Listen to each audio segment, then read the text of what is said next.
Postmortem नहीं होने के नाम पर, डर पैदा करने के नाम पर कोरोना में लगभग किडनी निकाल लिए गए और किडनी के को निकाल के मार दिया गया और कह दिया गया कोरोना से मर गया। लगभग लोग कोरोना से नहीं मरे, ना कोई जांच का पता, ना कुछ का इलाज। आरके सिन्हा, पवन कुमार पर एफआईआर लॉन्च होना चाहिए, उनका सर्टिफिकेट कैंसिल होना चाहिए, उनके हॉस्पिटल बंद होने चाहिए। ऐसे डॉक्टर के कारण ही अच्छे डॉक्टर की बदनामी होती है। हम तेजस्वी जी को कहना चाहेंगे, जैसे केंद्र मस्त है वैसे आप लोग मस्त मत होइए। बड़ी उम्मीद और बड़ा सपना आप लोगों के में देखा था। नूरा कुश्ती का खेल मत खेलिए, गाली गलौज से कुछ नहीं होना है। में नेताओं को, नीतीश कुमार जी को टारगेट कर उसको खत्म, तो ये बिहार के हित के लिए सही नहीं है। 2024 का सपना फिर हम लोग नहीं देख पाए, जहां MBBS का बोर्ड लटका करके एम्बुलेंस वाला तो चोर उचक्का नेता का, माफियाओं का अस्पताल चल रहा है और लूट रहे हैं। सबसे पहले उस पर बैंड करिए, उसको रोकिए ताकि आम और गरीब आदमी को ना लूटे। और सरकारी अस्पताल SKMCH, PMCH, IGMCH, DMCH, इन सब को सुलभ करिए। जब तक कोई परिवार नहीं देगा तब तक तो किडनी ट्रांसप्लांट की संभावना नहीं और इस बेचारी को जिंदगी से जाना न पड़े। दोनों बच्चे के लिए उस अस्पताल मालिक की संपत्ति को टैग किया जाए, उसी के संपत्ति को बेच के दोनों बच्चे, जो 3 बच्चे हैं, उसको कम से कम 20 लाख रुपया मुआवजे की व्यवस्था, सरकार उसके हस्बैंड को नौकरी की व्यवस्था, किडनी की व्यवस्था होगी तो उसके इलाज में जितने खर्च होंगे पप्पू यादव करेंगे।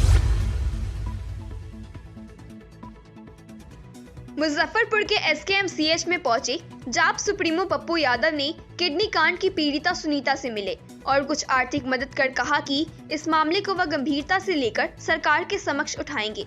साथ ही उन्होंने कहा कि सरकारी अस्पताल की जो व्यवस्था है उससे तो मरीज ठीक होने के बजाय मर जाएंगे।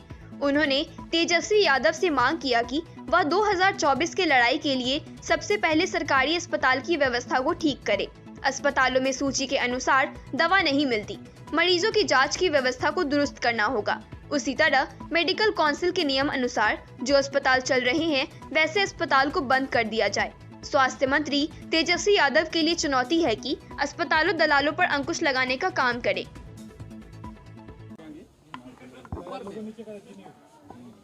Shambhunath hospital, doctor R K Sinha एवं पवन कुमार,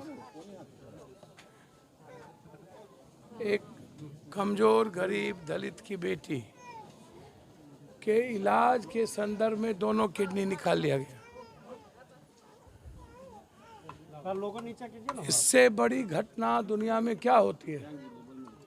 जैसे कोरोना में लगभग लोगों ने किडनी निकाला, पोस्टमार्टम नहीं होने के नाम पर, डर पैदा करने के नाम पर कोरोना में लगभग किडनी निकाल लिए गए और किडनी के को निकाल के मार दिया गया और कह दिया गया कोरोना से मर गया। लगभग लोग कोरोना से नहीं मरे, ना कोई जांच का पता, ना कुछ का इलाज। लगातार जो ये बड़ी घटना है, छोटी घटना नहीं है। हमें खबर मिली, प्रवीण जी ने हमें और अखबार, चैनल, यूट्यूबर के मुताबिक हमें लगा कि अब इस घटना को भी सरकार ने कॉग्निजम अभी तक नहीं लिया और जबकि डॉक्टर के द्वारा ही किडनी निकाला गया और इसकी पूरी जांच नहीं हुई। अभी तक 302 के मुकदमे, 3 एफआईआर लॉन्च नहीं हुआ। आरके सिन्हा, पवन कुमार पर एफआईआर लॉन्च होना चाहिए, उनका सर्टिफिकेट कैंसिल होना चाहिए, उनके हॉस्पिटल बंद होने चाहिए। ऐसे डॉक्टर के कारण ही अच्छे डॉक्टर की बदनामी होती है।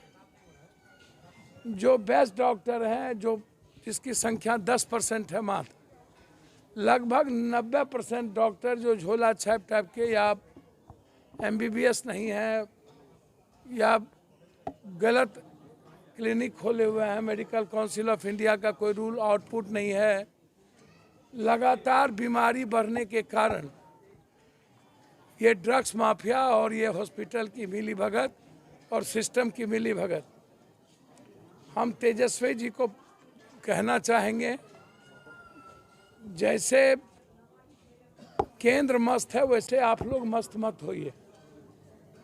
बड़ी उम्मीद और बड़ा सपना आप लोगों के में देखा था, नूरा कुश्ती का खेल मत खेलिए, गाली गलौज से कुछ नहीं होना है। आपके सारे विधायक आपके गठबंधन जिस तरीके से लगे हैं एक दूसरे को गाली गलौज करने में, नेताओं को, नीतीश कुमार जी को टारगेट कर उसको ख़त्म, तो ये बिहार के हित के लिए सही नहीं है। 2024 का सपना फिर हम लोग नहीं देख पाएंगे। यदि आप चाहते हैं तो अस्पताल को, सरकारी अस्पताल को नंबर 1 करिए, दवाई मिले, अल्ट्रासाउंड, CT स्कैन, MRI बाहर नहीं हो, दवाई की लिस्ट 200-150 कर दिए लेकिन 5-6 दवाई के अलावा कोई दवाई नहीं मिलती है, लगभग दवाई बाहर से हमको खरीदना पड़ता है। तो जब दवाई हम बाहर से खरीदेंगे और जांच की प्रक्रिया सही होगी नहीं और हमारे यहाँ लगभग मशीनें बंद होगी और जो रख रखाव की व्यवस्था है ICU वो ज़्यादा नहीं है और कुकुर मुत्ते के तरह जो जिसका मेडिकल काउंसिल ऑफ इंडिया के रूल तहत हॉस्पिटल नहीं है। सुप्रीम कोर्ट का लॉ है, हाई कोर्ट का लॉ है कि किसी भी कीमत पर जो मेडिकल काउंसिल ऑफ इंडिया का रूल फॉलो नहीं करता है उसको अविलंब बंद किया जाए। तेजस्वी जी के लिए सबसे बड़ी चुनौती है ये गलत अस्पताल, ये जो पटना के बाईपास से लेकर के सब जहां MBBS का बोर्ड लटका करके एम्बुलेंस वाला तो चोर उचक्का नेता का माफियाओं का अस्पताल चल रहा है और लूट रहे हैं। सबसे पहले उस पर बैंड करिए, उसको रोकिए ताकि आम और गरीब आदमी को ना लूटे और सरकारी अस्पताल SKMCH, PMCH, IGMCH, DMCH इन सब को सुलभ करिए। मैं इस मामले की जांच उम्मीद करता हूं कि आप में संवेदना होगी तो आप अविलंब इसको जांच करके इसको जेल भिजवाने का काम करेंगे। मैं कोशिश करूंगा, यहाँ तो जब तक कोई परिवार नहीं देगा तब तक तो किडनी ट्रांसप्लांट की संभावना नहीं और इस बेचारी को ज़िंदगी से जाना न पड़े। दोनों बच्चे के लिए उस अस्पताल मालिक की संपत्ति को टैग किया जाए, उसी के संपत्ति को बेच के दोनों बच्चे, जो 3 बच्चे हैं, उसको कम से कम 20 लाख रुपया मुआवजे की व्यवस्था, सरकार उसके हस्बैंड को नौकरी की व्यवस्था, किडनी की व्यवस्था होगी तो उसके इलाज में जितने खर्च होंगे पप्पू यादव करेंगे। मेरी पार्टी की ओर से, जन अधिकार पार्टी की ओर से हमारे नेताओं ने, अभी जो सारे लीडर हमारे सीनियर आए हैं, इनको अभी कुछ मदद किया है। निश्चित रूप से आगे जितनी मदद होगी दवाई में वो हमारी पार्टी करेगी और कुछ पूछना है तो आप पूछ सकते हैं। और मैंने ये बात आपसे कह दी है, चाहे वो कोई भगवान हो, वाल्मीकि हो, संत रविदास हो, मोहम्मद हो, नानक हो, कबीर हो, कुरान शरीफ साहब हो, बाइबिल हो, ग्रंथ हो, रामायण हो, महाभारत हो, गीता हो, शिव हो, राम हो, रहीम हो, कृष्ण हो, आप कोई भी ऐसी चीज़ें, आपकी जिम्मेदारी जो सरकार ने दी है आप वो काम करिए ना। BSSC का पेपर लीक नहीं हो, यूनिवर्सिटी समय पर कैलेंडर लागू हो, टीचर्स की बहाली हो, टीचर्स की बहाली में पैसे ना लिए जाएं, प्राइमरी स्कूल हाई स्कूल की पढ़ाई हो, नौकरी रोजगार पर आप चर्चा करिए ना। आप अपनी दुकान चलाने के लिए या जिस तरीके से लगातार, ये एजेंडा आप किसका है?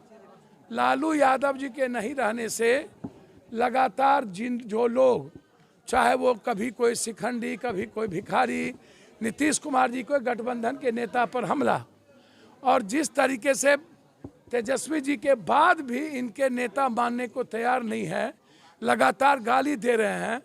अभी तक ऐसे लोगों को बर्खास्त भी करना चाहिए।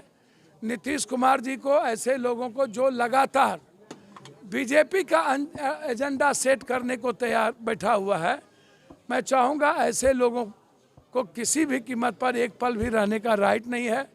जो लोग गाली गलौज कर रहे हैं, महागठबंधन धर्म को कोलैप्स करने में लगे हैं, ऐसे लोगों को पार्टी से निकालना चाहिए। अन्यथा आने वाले समय में बिहार की जनता महागठबंधन के नेता को माफ़ नहीं करेगा।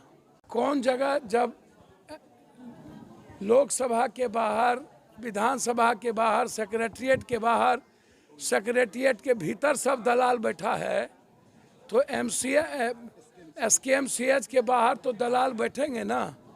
दलाल की ही तो चांदी है इस देश में, इस कंट्री में, सभी जगह बहुत क्लियर है। मैं सिर्फ इतना जानना चाहता हूँ कि ये दलाली जो माफिया है, ये तो नेताओं के साथ और पदाधिकारी के साथ अटैक है ना हो, तो दलाल पर अटैक करते हैं, पदाधिकारी और नेता को छोड़ देते हैं। यहाँ के MP, MLA, मंत्री, संतरी और कलेक्टर से लेके SKM-CH के पदाधिकारी और यहाँ के जो सुप्रिटेंडेंट है, उसकी क्या जिम्मेदारी है? उनका हाथ कान दलाल ही तो है। सुप्रिटेंडेंट और नेता दलाल से ही तो चलते हैं, तो दलाल को गाली दे के खाली क्या फायदा? तो इसीलिए